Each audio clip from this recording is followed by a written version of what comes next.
ये चीजें बड़ी श्रद्धा से दी जाती हैं। फोटो हमने देना आजकल बंद कर दिया है। छोटी फोटो इसलिए दे रहे हैं क्योंकि ये आप अपने घर में पूजा पाठ के आसपास रख सके, नहीं तो जब भी दिवाली पर साफ सफाई होती है तो सगरे ये फोटो हैं गोदाम में ही जाते हैं नीचे। हमने घरों में देखा है पड़ा हुआ, टूट फूट गए हैं, सागर में प्रवाहित कर दीजिए, नदियों में प्रवाहित कर दीजिए। ऐसी जगह मत फेंकिए जहां किसी के पांव बाम पड़ते रहे। रुद्राक्ष को अपनी पूजा की जगह पर रखिए। आपकी पूजा में गोमती चक्र, कौड़ी ये होने ही चाहिए। कौड़ी आपके घर पर अलाय वलाय को टाल देगी और गोमती चक्र आपके घर में धन की कमी नहीं आने देगा। और हमने खूब कौड़ियां दी हैं, गोमती चक्र दिए, मंत्रों से सिद्ध करके दिए, पूजा पाठ करके दिए। इन सब चीजों की महिमा समझिए। महादेव से कौड़ी प्रकट हुई और नारायण से गोमती चक्र प्रकट हुआ। जिनके घर में दोनों चीजें समझ लो हरिहर उनके घर में। गोमती चक्र शालग्राम भगवान के पास रखिए और कौड़ी महादेव के पास रखिए। महादेव को सालग्राम के पास रखिए और सालग्राम को महादेव के पास रखिए। आनंद हो जाए। हरिहर आपके घर। हमने तो ज्यादा से ज्यादा आपके घर में मंदिरों को बहुत उत्कर्ष किया। पता नहीं था कहां क्या रखें, कहां किधर रखें। आप पूजा में बैठते हैं, नाक के ठीक सामने गोपाल जी को, अपने इष्ट को, राम जी, गोपाल जी जो भी आप रखते हैं। मैया जी को दाहिने हाथ पर दुर्गा जी को रखिए। आप जो पूजा में बैठते हैं दाहिने हाथ पर दुर्गा जी को और बाएं हाथ पर भगवान महादेव को। सामने भी रख सकते हैं, बाएं हाथ पर भी आप रख सकते हैं। ये देवताओं की दिशा है। जब भी आप पूजा में बैठते हैं तो जलता हुआ दिया या सामने हो या दाहिने हाथ तरफ हो और पंचपात्र बाएं हाथ पर हो, क्योंकि वरुण देवता का स्थान है बाएं हाथ पर। देखो ये भी आप देख रहे हैं, पंचपात्र पानी की लुटिया बाएं हाथ पर रखी पूजा के समय पर। सुबह आप पूजा उत्तर या पूर्व की तरफ मुंह करके भगवान की तरफ। और उस मंदिर को इतना बढ़िया माना गया है, वास्तु भी कहता है कि पूजा करने वाले साधक का मुंह पूरब में और भगवान का मुंह पश्चिम में हो, तो उसको बहुत ठीक माना गया, उसको बहुत बढ़िया माना गया। पुजारी का मुंह दक्षिण में हो तो उसको ठीक नहीं माना गया, उसको शुभ नहीं माना गया। अपने पूजा को अच्छा कर लो, बढ़िया कर लो। उस मंदिर को इतना बढ़िया माना गया है जिसमें सूर्य भगवान की किरणें उतर करके आ रही हैं। एक बात मैं बोलूं, आप फ्लैट में रहते हैं, सूर्य भगवान की किरणें तो मंदिर में उतर के आ जाए संभव नहीं है, लेकिन धातु के सूर्य नारायण मंदिर में रखना ये तो संभव हो ही सकता है। इसमें क्या तकलीफ है। और हमने खूब सूर्य भगवान दिए।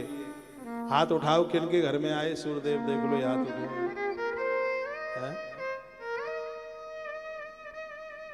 मैया जी आपके घर में गणेश जी आश्रम से तो नहीं आए हैं?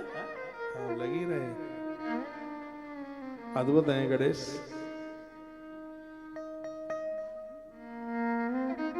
ये कथाएं सुन सुन के आधे से ज्यादा पंडित बन गए, बहुत तो पूरे ही बन गए। मंदिर बड़े अद्भुत हो गए।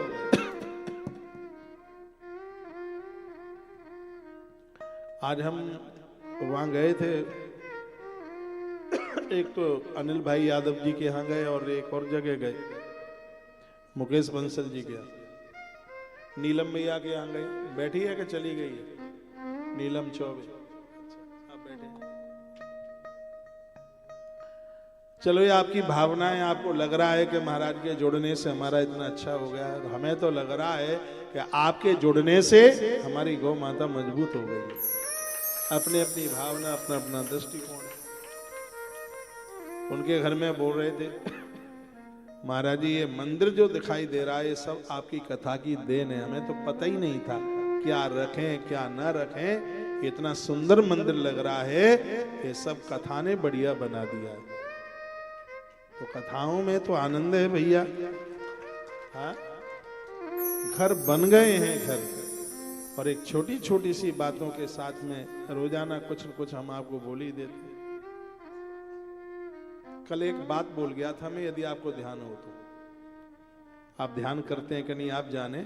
कल हम बोल गए सामने थाली आ जावे और जब तक जल न रखा जाए तब तक शुरू मत करो। कि हमने पढ़ लिया है, थाली सामने आ गई, पानी भी रखा है, यदि आप भोग लगा भी नहीं पाए हैं तो भी भगवान स्वीकार कर लेते हैं, भोग लग ही जाता है। ये छोटी छोटी बातें बड़ा आनंद कर देती है। बहुतों को आदत है कि भोजन पूरा हो जाता है उसके बाद पानी मांगे। जल रखिए, थोड़ा थोड़ा पीजिए। बहुत लोग तो पानी गुटक गुटक करके पीते ही रहते हैं। जलते हुए चूल्हे पर पानी डाल दो तो आग बुझेगी, जठर में अग्नि जलती है, गुटक गुटक को पियोगे तो जठर की अग्नि बुझ जाती है और आपका भोजन सड़ता रहता है, खट्टी खट्टी डकारे भरते रहते हैं। बीच में थोड़ा सा भोजन में थोड़ा कुनकुना पानी लें, बहुत ज्यादा लाभदायक है, फ्रिज वाला लेना नहीं है।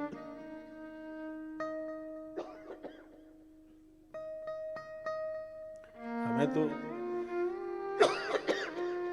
चिंता हो रही है, परसों दरसों दिल्ली जाएंगे, वहां तो 5 रजाई की ठंड पड़ रही है। वहां क्या होगा? आज मेरी किसी को बात हुई तो बोले महाराज जी 5 स्वेटर पहने। बोले आप यहां भी मत आना, यहां तो ठंड बहुत ज्यादा है।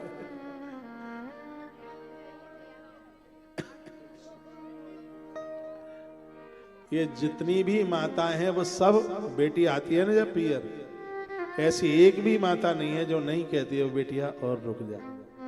वो कहती है बेटिया रुक जा, लेकिन जैसे बेटी को ससुराल जाना पड़ता ही है, हमें भी आश्रम जाना ही पड़ेगा, क्या करें।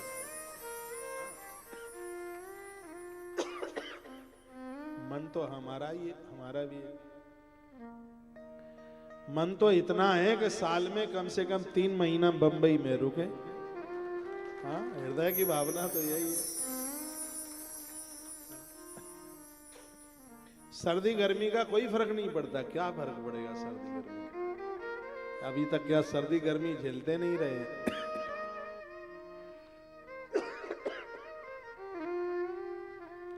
यहां रुकने में अच्छाई है, सिद्धिविनायक की धरती है, महादेव की धरती है, पराम्बा की धरती है। और सबसे बड़ी बात है कि आप जैसे अद्भुत श्रोता भी तो हैं, जिनके बीच में बड़ा अच्छा लगता है, बढ़िया लगता है।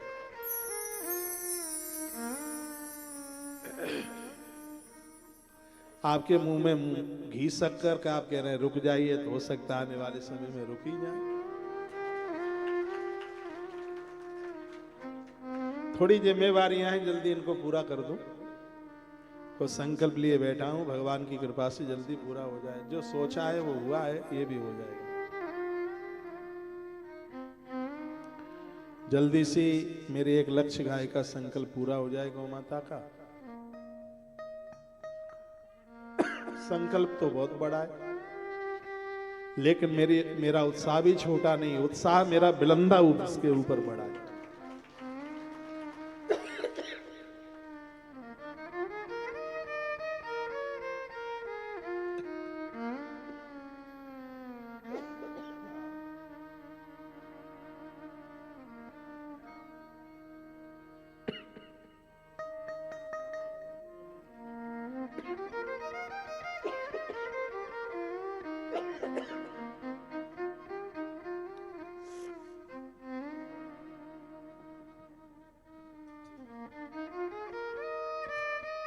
एक जीजी ने केला खिला दिया, एक अम्मा ने मखाने की खीर खिला दी है जोर से, तो वो अपना असर दिखा रही है। 13 मुखी रुद्राक्ष, त्रयोदश मुखो विश्वेश, तदुदाधारणा नर सर्वान कामान वाप्नोति सौभाग्यम मंगलम लवे। 13 मुखी रुद्राक्ष माताएं इसको धारण करें पति और पुत्र की उम्र बढ़ाने के लिए। ये बहुत अद्भुत है 13 मुखी रुद्राक्ष। पति पत्नी में झगड़ा ना हो, घर में लड़ाई ना हो। पति पत्नी की लड़ाई बड़ी खतरनाक है। पड़ोसी देखते हैं खिड़की खोल के, ये ना हो किसी में झगड़ा। 13 मुखी रुद्राक्ष। चतुर्दश मुखो यो ही रुद्राक्ष परम शिव, धार्येन मूर्धनि तम भक्त्या सर्व पापम प्रणश्यति। 14 की वाला रुद्राक्ष जिसकी महिमा अभी मैं बता ही रहा था। साधक की साधना में किसी वरदान से कम नहीं है, संपूर्ण पापों को नष्ट करने वाला है।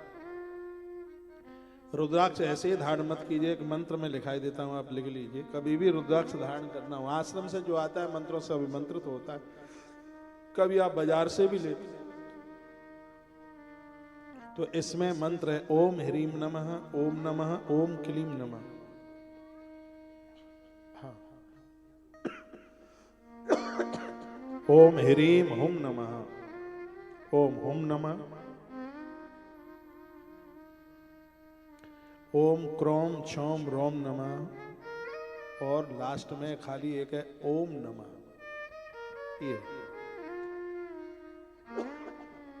ये मंत्र बोल करके आप कोई भी मुखी रुद्राक्ष आप धारण कर सकते हैं। एक श्लोक लिखा है यहाँ, बिना मंत्रेण यो धत्ते रुद्राक्षम भुवि मानव न याति नरकम घोरम यावत इंद्र चतुर्दश। जब तक 14 इंद्र गद्दी के मालिक बनेंगे तब तक उन्हें नरक भोगना पड़ेगा, जो अपनी स्वेच्छा से बिना नियम विधि के रुद्राक्ष धारण करेंगे। ऐसा भगवान शंकर बोलते। इसको लॉकेट की तरह मत पहनिए, इसको चैन की तरह मत पहनिए। ये सब चीजें हैं, ये शौक के लिए नहीं होती है, इनका अपना प्रभाव है। रुद्राक्ष पहनने से हार्ट अटैक नहीं होता, ये बिल्कुल पक्की बात है। रुद्राक्ष हृदय को स्पर्श करने वाला हो। 5 मुखी रुद्राक्ष बिना केमिकल का, यदि उसको घिस करके पत्थर की शिला पर घिस करके यदि उसको पिया जावे तो कहते हैं कि लोगों की बाईपास सर्जरी रुक गई, लोगों का ऑपरेशन रुक गया। इतना बड़ा औषधि के रूप में इसको लिया गया। तो बिना मंत्रेण यो धत्ते रुद्राक्षम भुवि मानव स याति नरकम घोरम यावद इंद्रा चतुर्दश। बिना मंत्र के धारण किए हुए रुद्राक्ष जब तक 14 इंद्र गद्दी पर बैठेंगे तब तक व्यक्ति को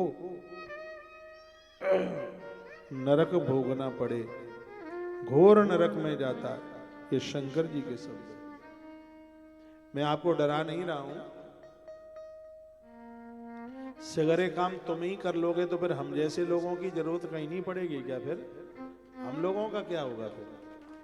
हाँ, कभी भी हमसे भी ये परामर्श ले लिया करें। हमसे मतलब है आपके आसपास ब्राह्मण आचार्य लोग रहते हैं, उनको पूछ लो, सब जानकारी वो दे देते।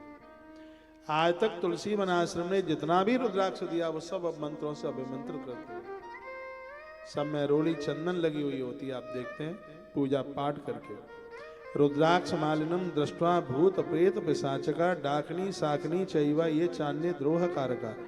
इस श्लोक का अर्थ है रुद्राक्ष की माला धारण करने वाले पुरुष को देखकर भूत प्रेत पिशाच सगरे स्थान छोड़ करके भाग जाते हैं। ये लिखा है, यह वर्णन किया गया। जो कृत्रिम विचार आदि कर्म प्रयुक्त होते हैं वो सब रुद्राक्षधारी को देखकर ये चौकी वौकी लोग रख देते हैं। ये रुद्राक्ष धारण करने वाले व्यक्ति के ऊपर कोई भी किसी भी प्रकार का प्रभाव नहीं होता।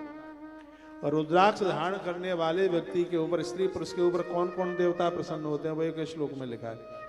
रुद्राक्ष मालिनम दृष्ट्वा शिवो विष्णु प्रसीदति देवी गणपति सूर्या सूरश्यानो पे पार्वती।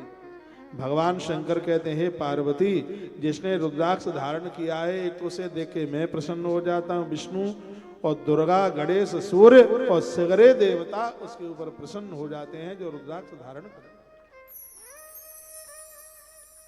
मेरी तो सबसे प्रार्थना है, सबसे अपील है, आप नियमों का पालन करते हुए रुद्राक्ष तुलसी अवश्य में धारण कीजिए। यदि एक रुद्राक्ष आप पहने हैं, 2-3 बिना माला के रुद्राक्ष पहने हैं, लेट बाथरूम में भी उतारने की जरूरत नहीं है। यदि पूरी माला आप पहने हैं तो रात को सोने से पहले उसको उतार के रखिए, माला पहन करके नहीं सोइए। एवं ज्ञातात महात्म्यम रुद्राक्षस्य महेश्वरी सम्यक धार्या समंत्राशा भक्ता धर्म विवृद्ध है। हे महेश्वरी, रुद्राक्ष की महिमा को जानकर धर्म की वृद्धि के लिए भक्ति पूर्वक मंत्रों द्वारा, गुरुजनों के द्वारा स्त्री पुरुष को रुद्राक्ष जरूर धारण करना चाहिए। शंकर जी बोले। इस प्रकार परमात्मा शिव ने भगवती पार्वती के सामने भुक्ति तथा मुक्ति को देने वाले रुद्राक्ष के महात्म्य का वर्णन बहुत विस्तार पूर्वक किया।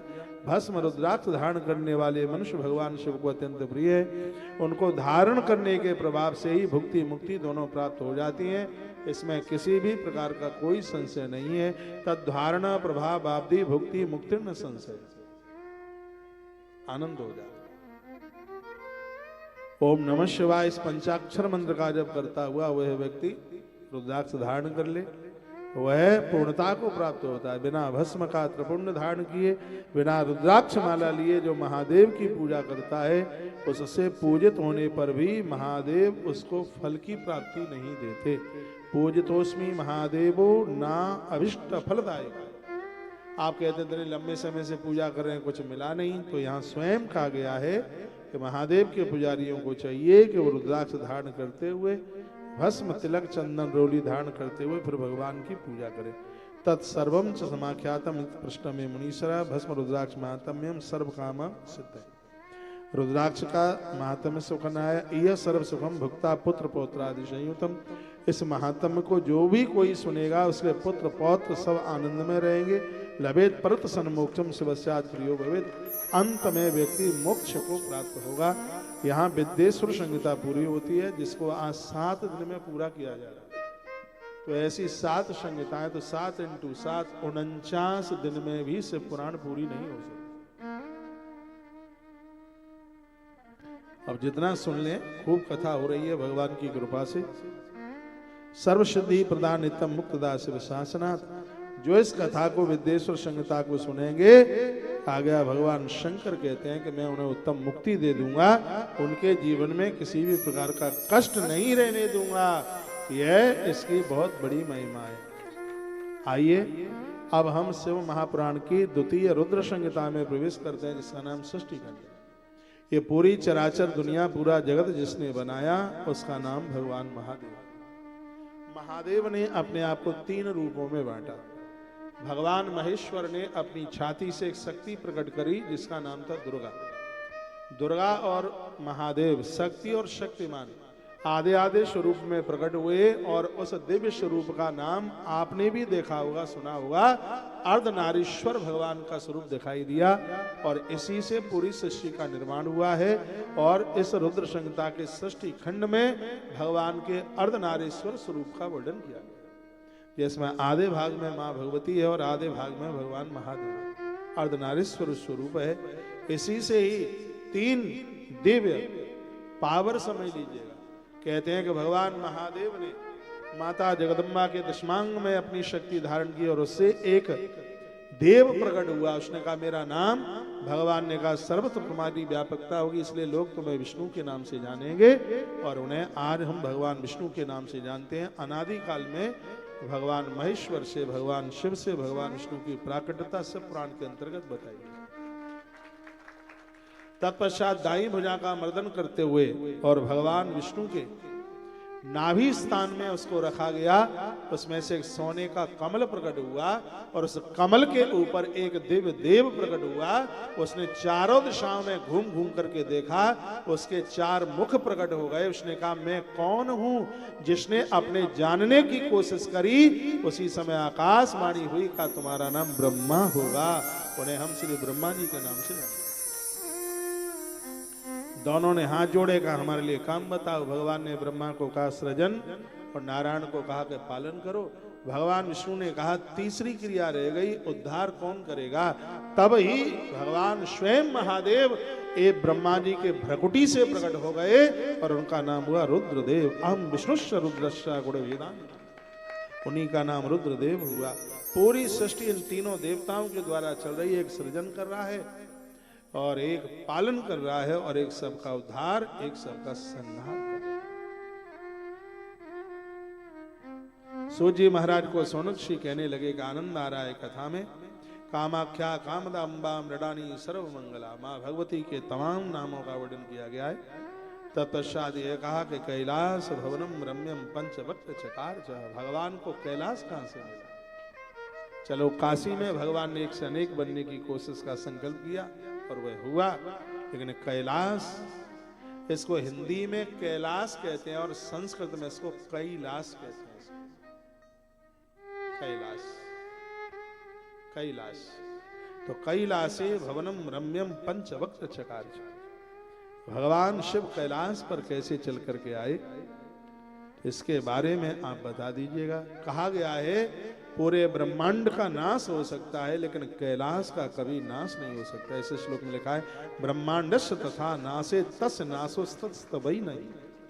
पूरे ब्रह्मांड का नाश हो सकता है लेकिन क्या क्या नहीं समाप्त हो सकता। कैलाश समाप्त नहीं हो सकता, काशी समाप्त नहीं हो सकती, चित्रकूट समाप्त नहीं हो सकता और श्री वृंदावन भी समाप्त नहीं हो सकता। ग्रंथों में वर्णन। ये तो सृष्टि के प्रलय काल में भी ये सब चीजें जीवित रहती है। पूछा गया तो भगवान कैलाशपति कैसे बने, इसके बारे में आप हमें बता देते तो आपकी बहुत बड़ी कृपा हो जाती। आइए संजय में सुन ले। आज कथा 15 मिनट लेट हुई है, थोड़ा घूमने घामने को चले गए थे, घुमक्कड़ आदमी है, क्या करें। तो 5-7 मिनट हमें और दे दीजिएगा। अब तो हमारे पास 2 ही दिन रह गए, कल का दिन और परसों का दिन। परसों तो फिर सबको भागने की पड़ेगी, कड़ी पकौड़ी बेसन की, सब रास्ता पकड़ो अपने अपने स्टेशन। परसों तो सबको जाना ही होगा। अब कथा हमारे पास 2 ही दिन की है, कल की कथा नहीं छोड़िएगा क्योंकि कल की कथा में महादेव के 112 अवतारों की कथा है। और परसों की कथा इसलिए नहीं छोड़नी है क्योंकि परसों 12 ज्योतिर्लिंगों की कथा है, 12 ज्योतिर्लिंग यात्रा है परसों।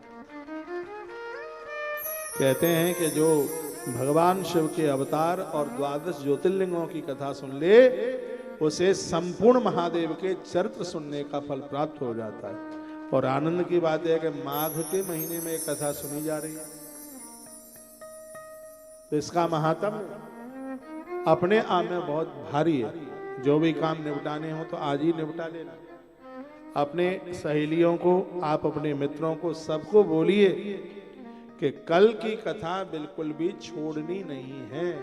कल की कथा हल्ला बोल। वैसे भी कल शनिवार है, हाफ डे जैसा होता ही है, और परसों तो फिर रविवार है ही। अगले साल की तैयारी कीजिए। श्रीमद् देवी भागवत माँ दुर्गा पराम्बा की कथा सुनने का सौभाग्य अगले साल में मिलेगा। अब हमें तो भैया प्रेमपुरी आश्रम ही ज्यादा जम रहा है, क्या करें। हाँ, हम गए तो आज वहां भी गए थे, संन्यास आश्रम। सब जगह जाते ही हैं लेकिन इससे बढ़िया हमें कुछ लगता ही नहीं है। करें तो करें क्या करें। जगह आपके लिए थोड़ा दूर जरूर पड़ता है लेकिन आपको पता है जहां महापुरुषों ने साधना की है, तपस्या की है, ऐसी जगह पर सदकर्म अनंत गुना फलदायी हो जाता है। वैसे भी बाबुलनाथ नाक के सामने ही है, जगह तो अपने आप में बिल्कुल सिद्ध ही है। तो 125% तो कथा यही होगी और 1/4 में कुछ बोल नहीं सकते। 125, 1/4 में तो 25 हो जाएगा ना। यही ठीक है। कौन कौन बता रहे हैं यही ठीक है। ले उससे अगर ही हाथ ऊपर है तो फिर तो यही होगी। तो फिर तो कथा है। बाबुलनाथ जहां चाहेगा वहां होगी, पर वो तो अपने यहाँ चाहेगा, दूसरी जगह चाहेगा क्यों। डेट में थोड़ा अंतर हो सकता है। एक तो तारीख 2 से लेकर के 10 तक निकाली गई है और एक माघ के महीने में गुप्त नवरात्रा होती है। देवी भागवत की कथा है तो गोपनीय नवरात्रा में भी हो सकती है, गुप्त नवरात्रा में। और देवी भागवत हल्ला बोलो, आप ये कहेंगे कि ऐसी ऐसी कथाएं गढ़ी हुई रखी हैं, ऐसी ही कथा होगी। तो बस भगवान करे कि बहुत जल्दी और वो मौका, वो सौभाग्य मिलेगा। तो अब भगवान कैलाशपति बने, इसके बारे में सुना दें कि भगवान कैलाशपति कैसे बने। शृणुनारद वक्ष्यामि चरितम सस्यमौलिनम यथा जगाम कैलासम सकितम धनदस्य चह। कुबेर भगवान के कैसे मित्र बने। कुबेर के जो कोषाध्यक्ष थे, कुबेर धनपति है, कुबेर के जो कोषाध्यक्ष थे, जिनका नाम था सुवर्चा, बहुत अद्भुत, उनसे कोई ऐसी त्रुटि हो गई कि उनको श्राप मिला और वही धरती पर बर्बरीक आकर के बने और भगवान कृष्ण की कृपा से वही खाटू श्याम बन गए। श्याम बाबा वही बन गए। श्याम बाबा महादेव के इतने बड़े भक्त हैं कि स्कंध पुराण में पूरा का पूरा एक खंड ही बन के तैयार हो गया, जिसका नाम है माहेश्वर खंड। 2 कथाएं हम आपके बीच में और सुनाएंगे। एक आपको खाटू श्याम भगवान की कथा, बीच में कभी भी मेरा आना होता है 2-3 दिन के लिए, तब जैसे आपको रुक्मिणी मंगल भी 2-3-4-5 दिन की सुनाई गई है कथा, और एक नानी बाई का मायरा। जब भी कभी मेरा बीच में 1 साल के बीच में 1 आध बार तो आना हो ही जाएगा। मैं मार्च में बाहर मेरा जाना हो रहा है, दुबई वगैरह की तरफ। हो सकता है कि मेरी एक फ्लाइट यहीं से हो, मुंबई से बीच में। जब भी जैसा कार्यक्रम होगा तो वह सूचना आपको मिल ही जाएगी, लेकिन 1 साल के बीच में 1 आध बार तो मेरा आना होगा ही। तो उसमें कोई छोटे छोटे प्रवचन, छोटी छोटी वो छोटी कथाएं भी अपने आप में बड़ी प्रभावशाली होती हैं। बड़ा आनंद होता है कि अभी छोटे छोटे कार्यक्रम हो रहे हैं, इन छोटों के साथ में फिर इतना बड़ा कार्यक्रम होगा कि पंडाल में बैठने को कहीं जगह नहीं मिलेगी। हमें तो पूरी मुंबई को गौ माता के साथ जोड़ना है। स्वार्थ आपसे कुछ भी नहीं है कि आप आनंद के साथ जिए, ये भगवान से हमारी हर समय प्रार्थना रहती है। आप दिन दुना रात्रि चौगुनी के रूप में जिए, भगवान को हम ऐसी प्रार्थना करते हैं। 2 पंक्तियां मैं आपके बीच में बोलूंगा और उसके तत्पश्चात फिर क्या होगा वो भी सुन लीजिएगा। बिन पिए नशा हो जाता है जब सूरत देखो भोले की, बिन पिए नशा हो जाता है जब सूरत देखो भोले। अभी जाइएगा नहीं।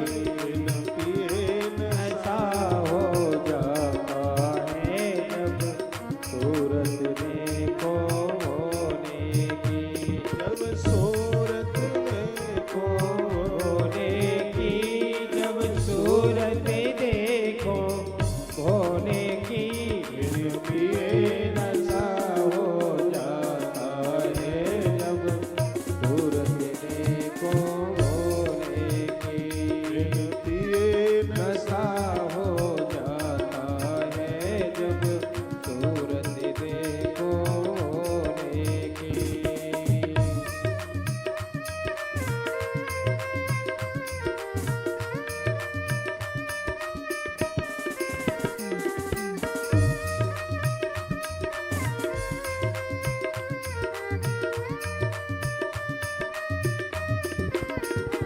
उसके मस्तक चंदा सो रहा, उसके मस्तक चंदा सो रहा, जिनके मस्तक चंदा सो रहा, जिनके मस्तक चंदा सो रहा, चंदा की चांदनी में खोया हो जब सूरत देखो भोले की, बिन पिए नशा हो जाता है जब सूरत देखो भोले की, जब सूरत देखो बाबा की, जब सूरत देखो बाबा की, ये नशा हो जाता है जब सूरत देखो भोले की, बिन पिए नशा हो जाता है जब सूरत देखो बाबा की। बोलिए शंकर भगवान की जय हो।